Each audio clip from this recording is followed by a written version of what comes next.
Captain Rogers leans forward, gazing at the swirling stars through the expansive bridge windows of the SS Horizon, his trusted star cruiser. Mission 12, he says, his voice steady but tinged with unease. Earth's diplomats have done their best, but the Council of Obscura doesn't seem to take us seriously. Maybe it's time to remind them why they should. The crew exchanged nervous glances. The Obscura Council, a coalition of the galaxy's most advanced species, had been dismissive of humanity's requests for peaceful coexistence. To them, humans were a curiosity, a young, reckless species with primitive technology and a penchant for chaos. But beneath that facade, Earth harbored a secret, one that Captain Rogers knew only too well. The Horizon was en route to Shaun Prime, the Obscura's central hub. The Council had summoned Captain Rogers and his crew to discuss humanity's persistent complaints, though the summons felt more like a trial than an invitation. Humanity had been begging the Obscura to heed their warnings. Leave Earth alone and don't push humans too far. But as Rogers reviewed the mission logs, he couldn't shake the feeling that the Council had finally overstepped. "Captain," Lieutenant Mara called from her station, her voice cutting through the tense atmosphere. "We're approaching Shaun Prime. The Council requests our immediate presence in the Chamber of Unity." Rogers nodded, adjusting the lapels of his crisp uniform. "Mara, make sure the diplomatic package is ready. And Briggs," he added, turning to the weapons officer, "keep the Horizon's defensive systems on standby. Just in case."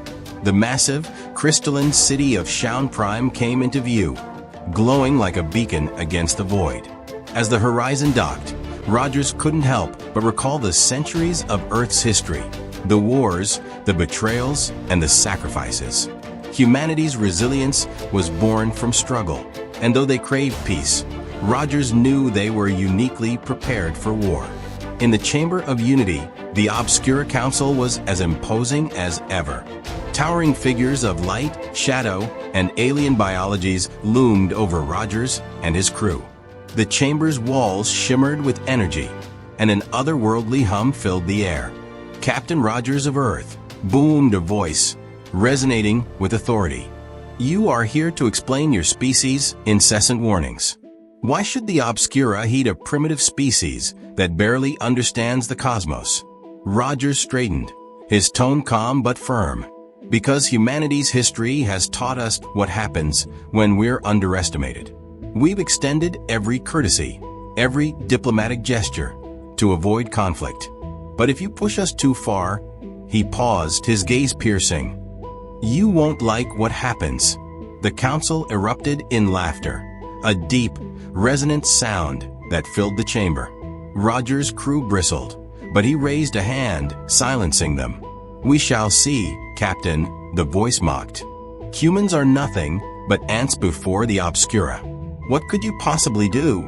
Rogers leaned in, a small, knowing smile playing on his lips. "It's not what we'll do, Council. It's what you've already done."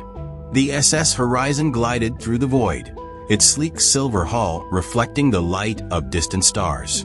Inside the command bridge, Captain Rogers sat in his command chair, his posture tense but composed. The weight of Earth's future seemed to rest on his shoulders as he gazed out at the infinite expanse before them. The hum of the ship's engines filled the air, a steady reminder of their purpose: to ensure humanity's survival among the stars. "Captain," Lieutenant Mara's voice broke the silence, her fingers dancing across the holographic interface. "Incoming transmission from Earth Command. Final briefing before arrival at Shaun Prime." "Patch it through," Rogers ordered, his deep voice carrying the authority that had earned him the loyalty of his crew. A hologram of Admiral Sheridan materialized in the center of the bridge. Her weathered face and sharp eyes spoke of decades of experience, yet there was an underlying anxiety that even her hardened demeanor couldn't mask. "Captain Rogers," she began, her tone brisk, "this is our last chance to make them understand. The Council of Obscura has dismissed every envoy we've sent.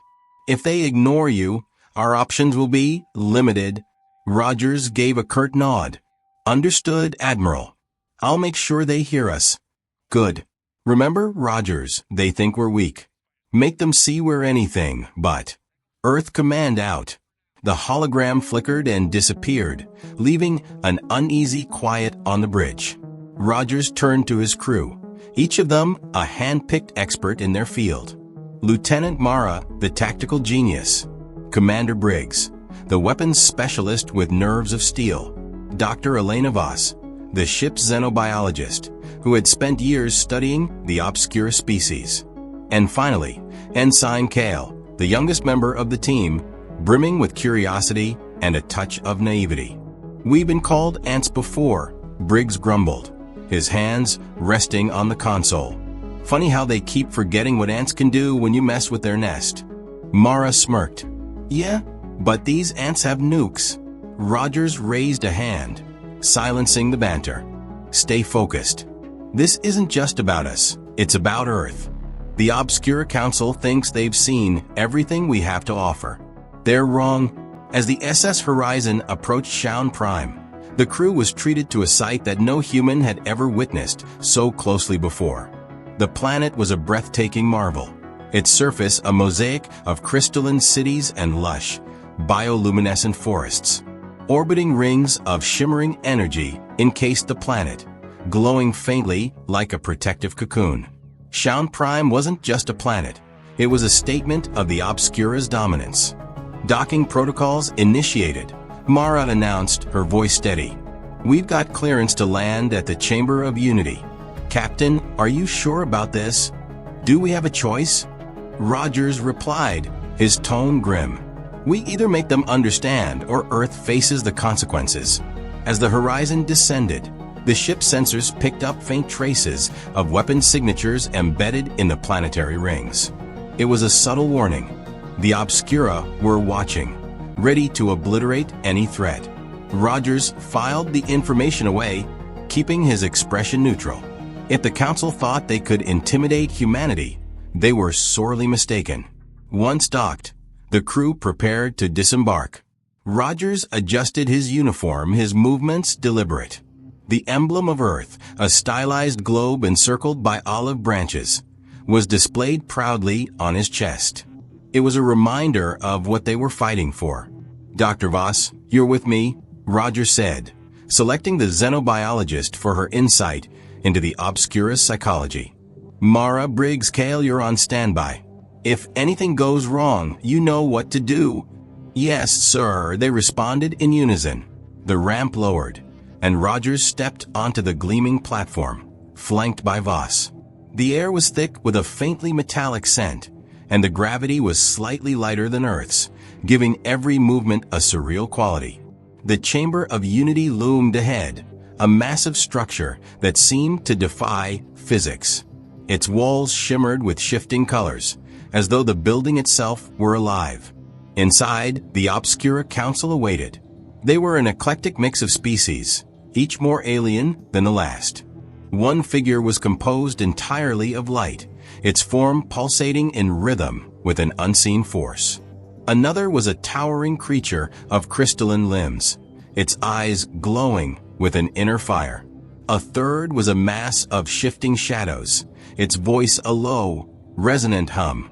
Captain Rogers of Earth, the central figure intoned, its voice amplified by the chamber's acoustics. You are here to explain your species' incessant warnings. Why should the Obscura heed a primitive race that clings to its fragile existence? Rogers stepped forward, his expression calm but resolute. Because humanity's history is a testament to one thing: survival. You call us primitive, but that's precisely why you should listen. We've faced extinction countless times, and every time we've adapted. We've grown stronger. And when pushed, we've done what no other species has dared.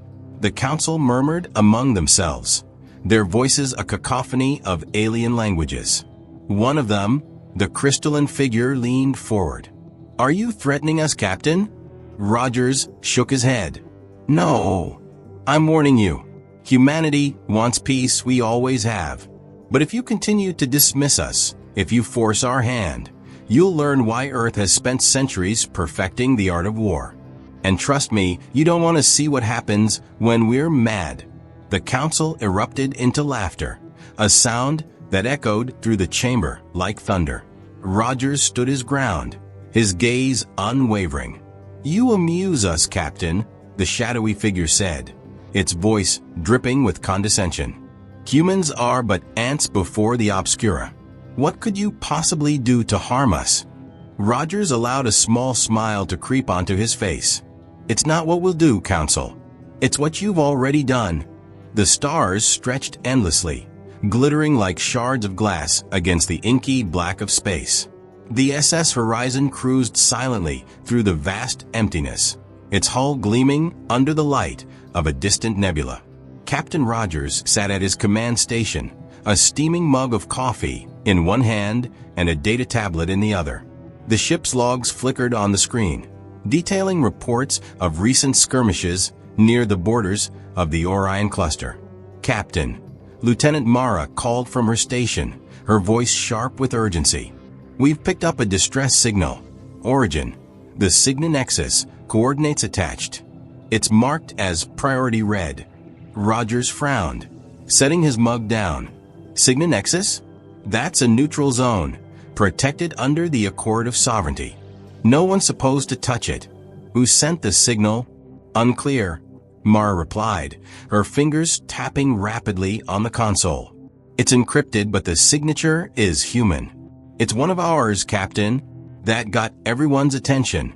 The Cygna Nexus was a demilitarized region, a fragile truce brokered centuries ago by the Galactic Concord, an alliance of the universe's most powerful factions.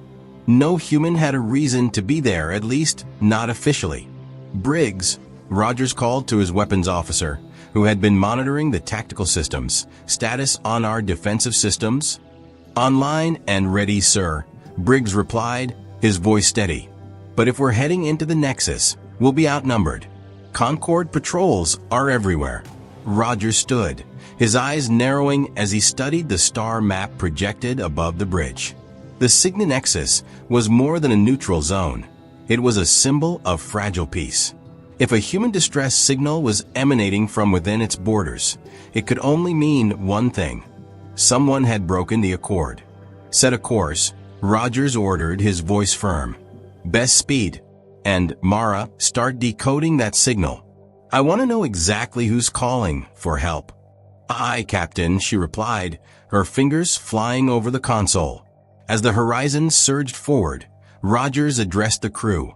"Mission 17, he began, his tone measured but intense. "Our objective is simple. Find the source of this distress signal and assess the situation. But let me be clear. If someone has violated the Accord, it won't just be humanity's problem. The entire galaxy will feel the ripple effects. Stay sharp." The journey to the Nexus took hours, during which the crew worked tirelessly to prepare for the unknown. Mara's decryption efforts revealed fragments of the distress signal, enough to confirm that it had originated from the Eris, a missing Earth vessel thought to have been destroyed in a mining accident 2 years prior. "Captain," Mara reported, her face pale, "the message contains coordinates for a derelict station inside the Nexus. Whoever sent it, they knew exactly where we'd find it." "Trap," Briggs suggested, his arms crossed over his broad chest. "Possibly," Rogers admitted, rubbing his chin thoughtfully. "But we don't ignore our own. Prepare for all contingencies." The closer they got to the Nexus, the more ominous the situation became. Long-range scans revealed multiple vessels in the area, none of them human. The ships bore the markings of the Arkiv, an insectoid species notorious for their brutality and disregard for interstellar laws. "They're swarming the Nexus," Briggs growled.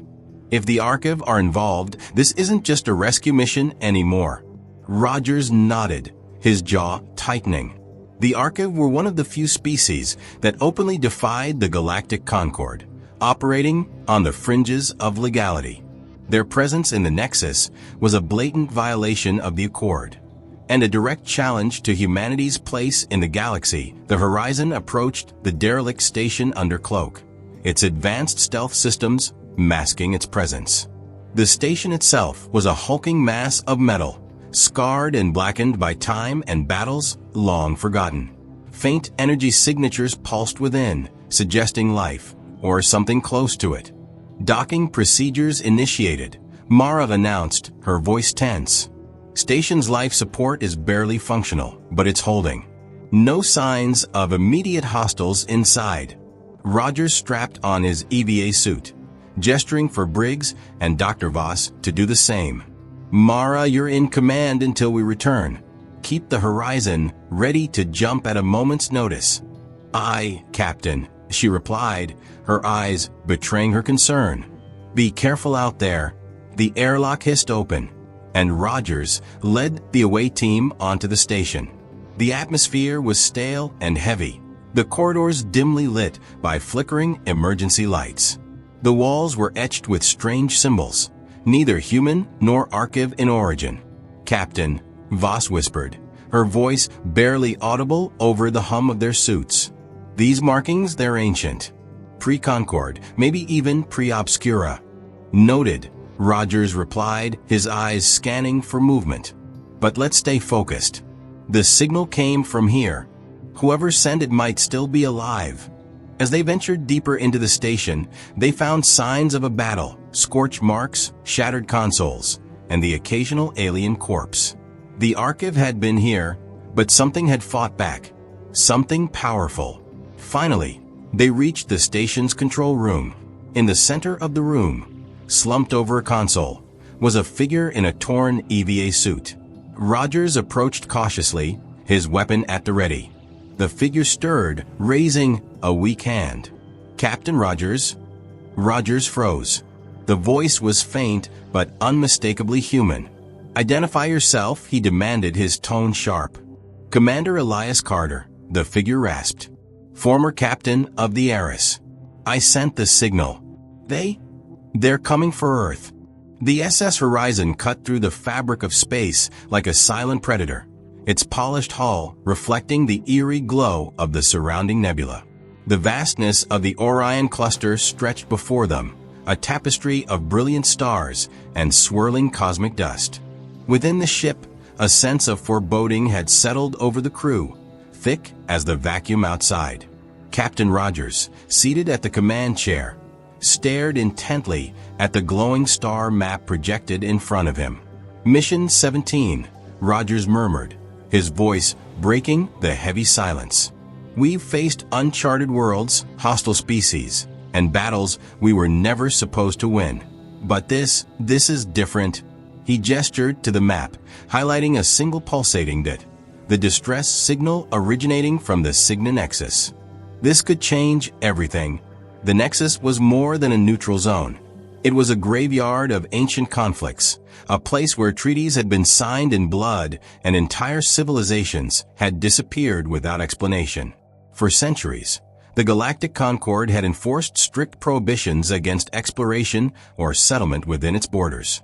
Humanity had abided by the accord, knowing that any violation would provoke retaliation from the galaxy's most powerful factions. Yet here they were, responding to a distress call that shouldn't exist. Captain, Lieutenant Mara called from her station, her voice tight with urgency. The signal has been partially decrypted. It's human, all right. And there's a message attached. Play it, Rogers ordered, leaning forward. The bridge fell silent as a voice crackled to life. It was faint, distorted by static, but the desperation in the words was unmistakable. This is Commander Elias Carter of the Eris. Coordinates attached. Please help us. They're coming. We can't hold out. Earth must know. The transmission cut off abruptly, leaving the crew in stunned silence. Rogers exchanged a glance with Lieutenant Mara, her usually composed demeanor shaken. The Eris was lost 2 years ago, she said, her voice barely above a whisper. Earth Command declared it destroyed in a mining accident. Apparently they were wrong, Rogers replied, his tone grim. Mara, lay in a course for the Nexus. Best speed. And inform Earth Command of our findings. They need to know we're investigating this. "Aye, Captain," Mara responded, her fingers flying across the console. As the horizon surged forward, the tension on the bridge was palpable. Rogers turned to his weapons officer, Commander Briggs, a hulking figure with a perpetual scowl etched into his face. "Briggs, I want all defensive systems online. If the Arkiv are involved, we can't afford to be caught off guard." "Already on it, Captain," Briggs replied, his deep voice steady. "If they try anything, they'll regret it." Rogers nodded, his expression unreadable. The Arkiv were infamous throughout the galaxy. An insectoid species with an insatiable hunger for conquest and a blatant disregard for interstellar law. Their presence in the Nexus would be more than a violation of the Accord. It would be a declaration of war. The hours leading up to their arrival were a flurry of activity. In the engineering bay, Chief Engineer Patel worked tirelessly to ensure the horizon was in peak condition. The hum of machinery and the hiss of pressurized valves filled the air as she inspected every system with meticulous care. "Captain," she reported over the comms, "the engines are running at optimal efficiency. We'll reach the Nexus in record time." "Good work, Patel," Rogers replied. "Keep me updated on any anomalies." In the armory, Briggs oversaw the preparation of the away team's gear. Rows of sleek, black weapons lined the walls, each one calibrated for maximum precision. Briggs handed out rifles to the team, his sharp eyes scanning for any sign of hesitation. "Remember," he growled, "the Arkiv don't play by the rules. If you see one, don't wait to find out if it's friendly." Meanwhile, in the med bay, Dr. Elena Voss prepared for the worst. The ship's xenobiologist had seen her fair share of alien injuries and strange pathogens, but the thought of encountering something from the Nexus filled her with unease. She organized medical supplies with practiced efficiency, her mind racing with possibilities. "Dr. Voss," Ensign Kale said, hesitating at the doorway, "do you think it's true that the Arkiv are in the Nexus?" Voss glanced at him, her expression carefully neutral. "I think we'll find out soon enough, Ensign. And when we do, we need to be ready." As the horizon drew closer to the Cygna Nexus, the star map displayed an unsettling picture. The Nexus was teeming with activity, far more than any neutral zone should have been. Dozens of ships flitted across the region, their energy signatures marking them as Arkiv vessels. The ship's sensors also picked up faint traces of wreckage, evidence of battles fought in the shadows. "Captain," Mara reported, her voice tense, "we're picking up multiple Arkiv patrols. They haven't detected us yet, but it's only a matter of time." "Stay cloaked," Rogers ordered. "We're not here to start a fight." Yet, the ship's cloaking systems enveloped them in a field of invisibility, masking their presence from prying eyes. Rogers studied the star map, his mind racing with possibilities. The Arkiv weren't just trespassing, they were staging an operation. But for what purpose? "Briggs," Rogers said, "prepare the team for a boarding mission. If the heiress is on that station, we're bringing them home." Briggs nodded, already moving to gather the team. Rogers turned back to the bridge, his gaze hardening. "Mara, keep the horizon ready to jump at a moment's notice. If things go south, I want you and Patel to get the crew out of here. No arguments." "Understood, Captain," Mara replied, though the determination in her eyes made it clear she wouldn't abandon him without a fight. The horizon glided toward the station, a massive structure that loomed in the darkness like a forgotten relic. Its outer hull was scarred and blackened, the remnants of battles long past. Faint energy signatures pulsed from within, suggesting that the station systems were barely operational. "Docking procedures initiated," Mara announced. "Life support is functional but unstable. No signs of hostiles inside." "Good," Roger said, strapping on his EVA suit. "Let's move." The away team assembled in the airlock, their weapons at the ready. Briggs checked his rifle one last time, his expression grim. Dr. Voss carried a portable medkit, her eyes scanning the team for any sign of hesitation. Rogers stood at the front, his presence a steadying force. "Remember, he said, his voice firm. "We don't know what we're walking into. Stay sharp and stick together." The airlock hissed open, revealing the derelict station's dark corridors. The team stepped inside, their boots echoing against the metal floor. The air was stale, heavy with the scent of decay. Flickering lights cast eerie shadows across the walls, which were etched with strange symbols that seemed to writhe in the dim glow. "Captain," Voss whispered, her voice barely audible over the hum of their suits. "These markings, they're ancient. Pre-Concord, possibly even pre-Obscura." "Noted," Rogers replied, his eyes scanning for movement. "But let's stay focused. The signal came from here. Whoever sent it might still be alive." The corridors of the derelict station stretched on like a labyrinth, each turn revealing more signs of battle. Scorch marks marred the walls, and pools of an iridescent green liquid, likely Arkiv blood, glistened under the flickering lights. Captain Rogers led the way, his weapon raised and his senses sharp. Behind him, Briggs and Dr. Voss moved with practiced precision, scanning their surroundings for signs of life. "Captain," Voss whispered, pausing to examine a cluster of strange markings on the wall. "These aren't just random symbols. They're a language, ancient but deliberate. Whoever built this station wasn't just advanced. They were something else entirely. Something else doesn't explain why the Arkiv are here," Briggs muttered, his grip tightening on his rifle. "And it sure as hell doesn't explain why humans are involved." "Focus," Rogers said, his voice cutting through the tension. "We'll figure it out, but first we need to find Commander Carter." As if on cue, a faint sound echoed through the station, a rhythmic tapping, like metal striking metal. The team froze, their weapons trained on the source of the noise. Slowly, Rogers moved forward, his heart pounding in his chest. The sound grew louder as they approached, leading them to a massive chamber at the station's core. The room was unlike anything they had seen before. Towering columns of crystalline material pulsed with a soft, blue light, casting an otherworldly glow across the walls. At the center of the chamber was a figure slumped over a console. Rogers recognized the torn Earth uniform immediately. "Commander Carter," he called, rushing forward. The figure stirred, raising a weak hand. "Captain." "Rogers." Carter's voice was hoarse, his body trembling from exhaustion. You came? What happened here?" Rogers demanded, helping Carter to his feet. "Why are the Arkiv here? What's this station?" Carter's eyes widened with fear, his voice barely a whisper. "They found it. The artifact. It's alive. And it's angry."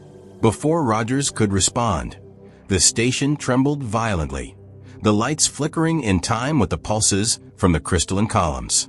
A deep, resonant hum filled the air, growing louder with each passing second. "Captain," Briggs shouted, his weapon trained on the far end of the chamber. Emerging from the shadows were Arkiv soldiers, their insectoid bodies glistening with bioluminescent patterns. Their mandibles clicked rhythmically, and their sharp appendages gleamed in the dim light. "Defensive positions," Rogers barked, raising his rifle. The first wave of Arkiv charged, their movements unnervingly fast. Briggs opened fire, his shots landing with precision, while Rogers and Voss covered the flanks. Carter, still weak, stumbled behind a console, clutching his side. "These things don't quit," Briggs growled, unloading another burst of plasma fire. "Then neither do we," Rogers retorted, taking down an Arkiv that had gotten too close. The battle raged on, the team holding their ground against overwhelming odds. Just as it seemed the Arkiv numbers were thinning, the station shook again, this time with enough force to knock everyone off their feet.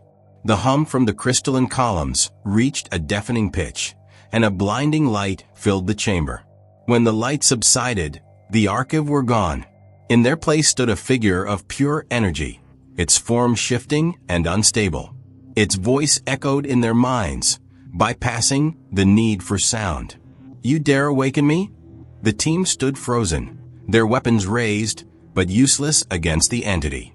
Rogers stepped forward, his instinct screaming at him to retreat, but his duty pushing him to stand his ground. "We didn't awaken you," Rogers said firmly, addressing the being.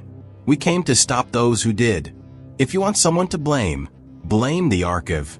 The entity's form flickered, its voice crackling with anger. "All are guilty. You disturb my rest. You defile my domain.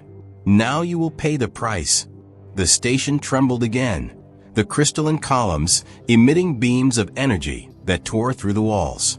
Rogers turned to his team, his voice sharp and commanding. "Fall back. Mara, get the horizon ready for emergency extraction." The team moved quickly, supporting Carter as they navigated the collapsing station. The hum of the entity's power grew louder, its wrath manifesting in destructive bursts of energy that chased them through the corridors. "Captain," Mara's voice crackled over the comms. "The Arkiv fleet is moving. They've detected the disturbance and are retreating." "Good," Rogers replied, his tone grim. "Let them run, but we're not leaving until we're clear of this thing." The team reached the docking bay just as the station's structure began to give way. The Horizon's airlock opened, and Mara's worried face greeted them as they boarded. "Status report." Rogers barked as the ship pulled away. "The entity is expanding," Mara replied, her hands flying over the console. "Its energy signature is off the charts. If it keeps growing, it could destabilize the entire sector. Then we stop it," Rogers said, his voice cold with determination. Briggs turned to him, incredulous. "Stop it? With what? That thing's a god." Rogers met his gaze, his eyes fierce. "Humanity doesn't bow to gods, Briggs. We survive." Prep the Horizon's main cannon. The crew worked in unison, their fear giving way to the resolve that had defined humanity for centuries. The Horizon's main cannon, a weapon of last resort, powered up, its energy core glowing with lethal intensity. "Target locked," Mara reported. "Ready on your command, Captain." "Fire," Rogers ordered. The cannon unleashed a massive beam of energy, striking the entity at its core. The station erupted in a blinding explosion, the shockwave rocking the Horizon as it sped away. When the light faded, the entity was gone, and the sector was silent. The crew let out a collective sigh of relief, but Rogers remained silent, staring out at the void. "Captain?" Mara asked cautiously. Rogers turned to her, his expression unreadable. "Send a message to Earth Command. Tell them the Arkiv were after an ancient weapon, and we neutralized it. But also tell them this. The universe just learned why they should never push us too far." As the Horizon disappeared into the stars, Rogers couldn't help but wonder what other ancient threats lay hidden in the galaxy, and whether humanity would be ready to face them. The SS Horizon hovered near the edge of the Tarquin Expanse, a region of space shrouded in mystery. The area was known for swallowing entire fleets without a trace, and its reputation was enough to deter even the most daring explorers. Yet here was Captain Rogers and his crew, responding to a strange, repeating signal that had been detected on a long-forgotten human frequency. "Captain," Lieutenant Mara said, her voice laced with curiosity, "the signal is getting stronger. It's ancient, pre-galactic concord. It's broadcasting coordinates deeper into the expanse." Rogers leaned forward in his chair, staring at the holographic map on the bridge. The coordinates led to a massive debris field at the center of the expanse, one that hadn't been recorded on any modern star charts. The idea of venturing into uncharted territory sent a ripple of unease through the crew, but Rogers' expression was unreadable. "Pre-Concord?" He echoed, his mind racing. "That's impossible. Humanity didn't even have deep space capabilities back then." "Apparently, someone did," Mara replied. "And they want us to know about it." The signal wasn't just strange. It was eerily familiar. It carried an encrypted fragment of Earth's long-forgotten anthem, "The Stars Belong to Us," a song written during the era of humanity's earliest spacefaring days. The implications were staggering. "Set a course," Rogers ordered, his voice calm but resolute. "We're going in?" Commander Briggs, ever the skeptic, crossed his arms. "Captain, you know what they say about the expanse. Ships don't come back from there." Rogers glanced at him, his gaze steely. "Then we'll be the exception. Humanity doesn't run from shadows, Briggs." The crew exchanged uneasy glances, but complied.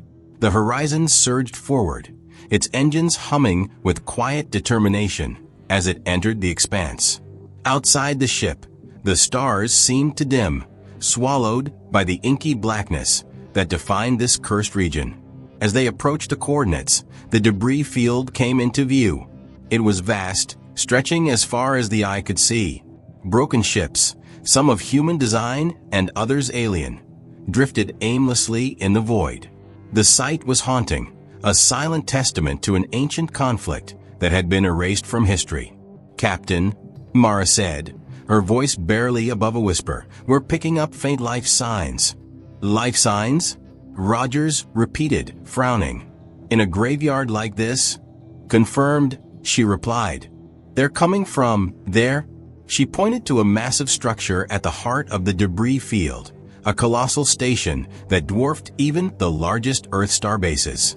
Its design was alien, but with traces of human influence, as though it were the product of a forgotten alliance. Rogers stood, his eyes narrowing. "Prepare a boarding party. We're going in." The horizon docked with the massive station, its landing clamps engaging with an ominous groan. The airlock hissed open, and Rogers led the away team into the station's dark, silent corridors. The walls were adorned with faded murals depicting scenes of battle. Humans and aliens fighting side by side against a common foe. The imagery was surreal, unlike anything Rogers had seen before. "Captain," Dr. Elena Voss said, examining the murals with a mixture of awe and trepidation, "these depict humans and Obscura fighting together. That doesn't make sense. The Obscura have always been our adversaries." "Maybe not always," Rogers replied. "Whatever happened here, it's been buried for a reason." As they moved deeper into the station, the life signs grew stronger. The team reached what appeared to be a command center, its walls lined with dormant consoles. In the center of the room, a figure sat slumped over a chair, its body encased in a suit of advanced armor. The suit was of human design, but centuries ahead of anything Earth had developed. Rogers approached cautiously, his weapon at the ready. "Identify yourself," he said, his voice firm. The figure stirred, its helmet retracting to reveal a gaunt, human face. The man's eyes were sunken, his skin pale, but his gaze burned with intensity. "You finally came," the man rasped, his voice a mix of relief and bitterness. "I've waited centuries." "Centuries?"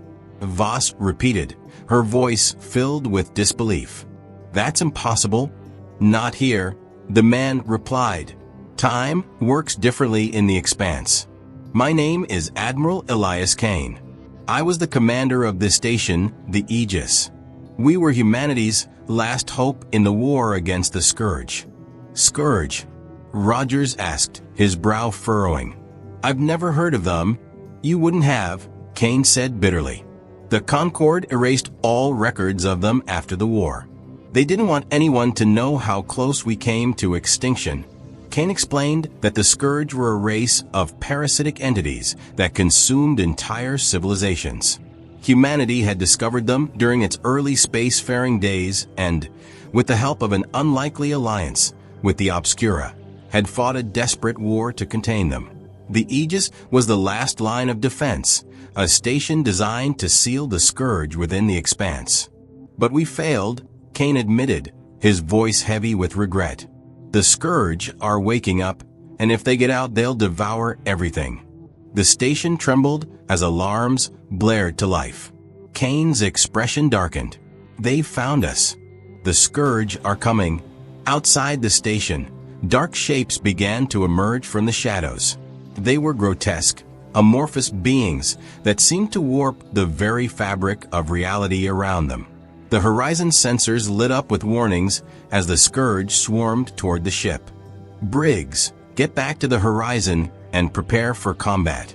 Rogers ordered. Mara, engage all defensive systems. What about you? Briggs shouted. I'll buy us time, Rogers replied. Go! Briggs hesitated but obeyed, leading the team back to the ship. Rogers turned to Kane. How do we stop them? Kane gestured to a massive console. The Aegis has a failsafe. It will unleash a wave of energy strong enough to destroy the Scourge, but it will also destroy this station. You need to activate it manually. Rogers nodded without hesitation. Then let's do it. The two men worked quickly, navigating the ancient systems of the Aegis. The Scourge began to breach the station, their shrieks echoing through the corridors. Rogers fought them off with everything he had, but it was clear they were endless. Captain, Mara's voice crackled over the comms. The Scourge are overwhelming us. We need to retreat. Not yet, Rogers replied, his voice grim. Kane and I are activating the failsafe. Hold the line. The console finally roared to life, its systems powering up for one last, devastating burst. Kane turned to Rogers, a faint smile on his lips. You're a good man, Captain. Humanity's lucky to have you. Before Rogers could respond, Kane slammed his hand on the activation panel. The station began to glow with a brilliant light as the failsafe unleashed its fury. Rogers sprinted toward the airlock, barely making it back to the horizon as the Aegis erupted in a blinding explosion. The horizon sped away, its crew watching in awe as the Scourge were consumed by the wave of energy. The expanse fell silent once more, the threat extinguished, at least for now. Back on the bridge, Rogers stood in silence, staring at the fading light of the Aegis. Earth Command will want a report, Mara said softly. Rogers nodded. Tell them this. Humanity has faced extinction before, and will face it again if we have to. But if the universe thinks we're fragile, they'd do well to remember one thing. He turned to face his crew, his eyes blazing with determination. We're the ones who survive. The horizon disappeared into the stars, leaving behind the echoes of a forgotten war, and a warning to those who would dare test humanity again.